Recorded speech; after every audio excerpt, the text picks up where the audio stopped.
Hello dear friends, welcome back to the new video. तो आज की वीडियो में मैं आपको बताने वाली हूँ, जो देखिए मैं आपके सामने एक क्वेश्चन लिखा है। इस तरीके से आपके कोई भी क्वेश्चन आए तो आप कैसे इसको सोल्व करेंगे, और इससे रिलेटेड भी कोई क्वेश्चन पूछे तो आप कैसे कर सकते हैं, फास्ट कैलकुलेशन कैसे हम कर सकते हैं। ओके, तो पहले हमारे पास जो संख्या दे रखी है, आप कोई भी संख्या इसके स्थान पर ले सकते हो। तो मैंने यहाँ पे 1800 लिया है, तो हम पहले 1800 का क्या करेंगे, अभाज्य गुणनखंड करेंगे। तो देखिए अभाज्य गुणनखंड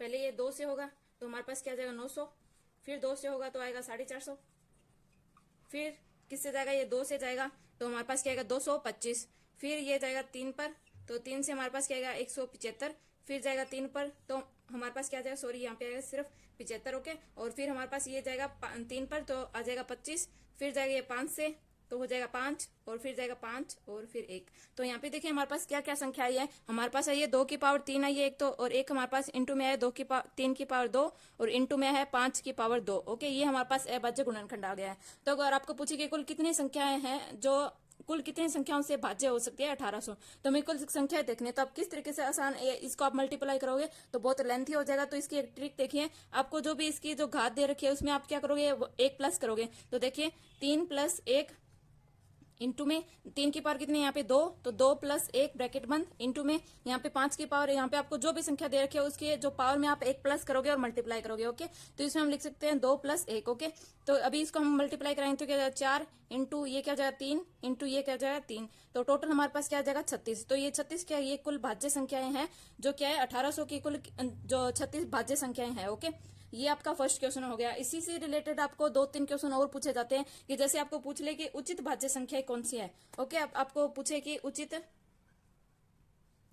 भाज्य संख्या, उचित भाज्य संख्या क्या होती है, कि देखिए जो कौन सी संख्या है, अपने एक को छोड़कर और खुद को छोड़कर बाकी जो संख्या बच जाए, एक और खुद हमारे पास जो संख्या है वो क्या है 1800, तो 1 और 1800 को छोड़कर कितनी संख्या रह जाती है वो क्या होती है उचित भाज्य संख्या है। तो देखिए हमारे पास टोटल उचित भाज्य संख्या कितनी होगी, तो हमारे पास भाज्य संख्या है 36 और उचित भाज्य संख्या हम 2 माइनस कर देंगे, क्योंकि 1 और 1800 हमें 2 संख्या है। ओके, 2 माइनस करें तो हमारे पास क्या आ जाएगा 34, तो ये 34 क्या आ जाएगी उचित भाज्य संख्या है। अगर आपको पूछ ले इन भाज्य संख्याओं का योग कितना होगा, ओके, तो वो देखिए, तो नेक्स्ट क्वेश्चन आपको इस तरीके से पूछ ले कि भाज्य संख्याओं का योग बताइए। तो टोटल हमारे पास भाज्य संख्या थी 36, और हमारे पास जो अभाज्य गुणनखंड था वो क्या था, एक तो आया 2 की पावर 3 इंटू आया था 3 की पावर 2 इंटू 5 की पावर 2, तो हमारे पास ये आया था।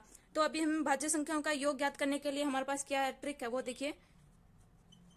तो ट्रिक से देखिए, इसमें हम क्या कर सकते हैं कि हमारे पास 2 की पावर 3 दे रखी है, तो हम 0 से लेकर 3 तक ये जो पावर है वो लिखेंगे। जैसे कि 2 की पावर 0, और हमारे पास प्लस में क्या हो जाएगा 2 की पावर 1, ऐसे हम 3 तक लिखेंगे। जो हमारे पास यहाँ पे जो घात दे रखी है मैक्सिमम, तो वो हम वहीं तक लिखेंगे। प्लस में हमारे पास क्या हो जाए 2 की पावर 2, और प्लस में हो जाए 2 की पावर 3। ओके, तो मल्टीप्लाई में क्या लिखेंगे हम, 3 की पावर अधिकतम क्या है 2 है, तो हम 0 से स्टार्ट करेंगे। 3 की पावर 2 प्लस में क्या हो जाएगा 3 की पावर 1, प्लस में हो जाएगा 3 की पावर 2। ओके, अभी हम 5 की पावर 2 का लिखें, अधिकतम घात हमारे पास 2 है, तो इंटू में क्या जाएगा 5 की पावर 0 प्लस में 5 की पावर 1 प्लस में 5 की पावर 2 तक ही लिखना था। अभी देखिए इसको सोल्व करेंगे तो 2 की पावर 0 क्या होती है 1 होती है, ये हो जाएगा 1 प्लस में हो जाएगा 2 प्लस में 4 और प्लस में 8। ओके, मैं इसको टोटल लिख देती हूँ। टोटल हमारे पास जो संख्या आएगी वो क्या आएगी 15 आ जाएगी। इसमें इसको हम प्लस करेंगे इतनी संख्या को, तो टोटल हमारे पास क्या आएगा 15, क्योंकि ये 1 हो जाए 2 4 8, इनको प्लस करेंगे 15 इंटू में इनको आप सोल्व करो तो आपके पास क्या आएगा 13।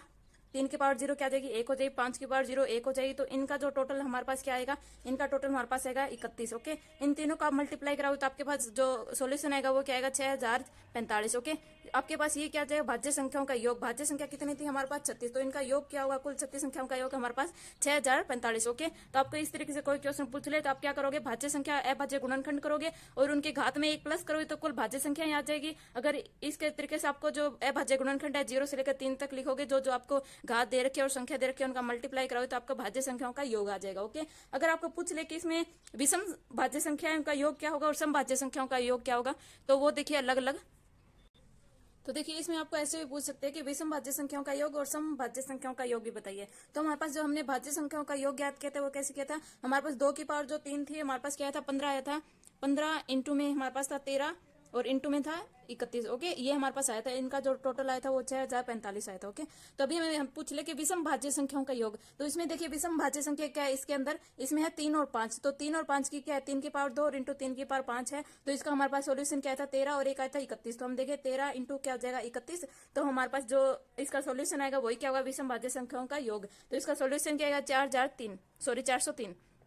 ओके, इनका जो सॉल्यूशन हुआ आएगा 403। तो अभी देखिए हमारे पास पूछ ले कि सम भाज्य संख्याओं का योग पूछे, तो हमें ऐसे नहीं करना है कि इसमें जो सम दे रखा है वो हम लिख देंगे, नहीं, वो रॉन्ग हो जाएगा। तो हमें क्या करना है, जो हमारे पास कुल दे रखे भाज्य संख्याओं का योग माइनस हम करेंगे विषम भाज्य संख्या का योग, जैसे कि कुल माइनस करेंगे विषम। ओके, ये चीज आपको याद रखनी है, कुल माइनस हम विषम करेंगे। कुल हमारे पास था 6045 और माइनस हमारे पास विषम भाज्य संख्या का योग क्या था 403। तो हमारे पास जो आंसर आएगा वो क्या जाएगा 5642। तो ये जो 5642 है वो आपकी क्या है, समभाज्य संख्या है, और ये क्या जाएगी विषम भाज्य संख्या है, ये आ जाएगा भाज्य संख्याओं का योग। ओके, और हमें देखना कि 1800 में कुल कितनी भाज्य संख्या होती है वो हमने देखी थी, कितनी होती है 36। और अब पूछ लिया कि उचित भाज्य संख्या कौन सी है, उसमें हम 2 माइनस करें तो हमारे पास क्या आ जाएगा 34। ओके, ये आपको क्वेश्चन पूछ सकते हैं और आप कोई भी संख्या ले सकते हो और ये आसानी से कर सकते हो। अगर आपको ये ट्रिक अच्छी लगी हो, पसंद आई हो तो लाइक शेयर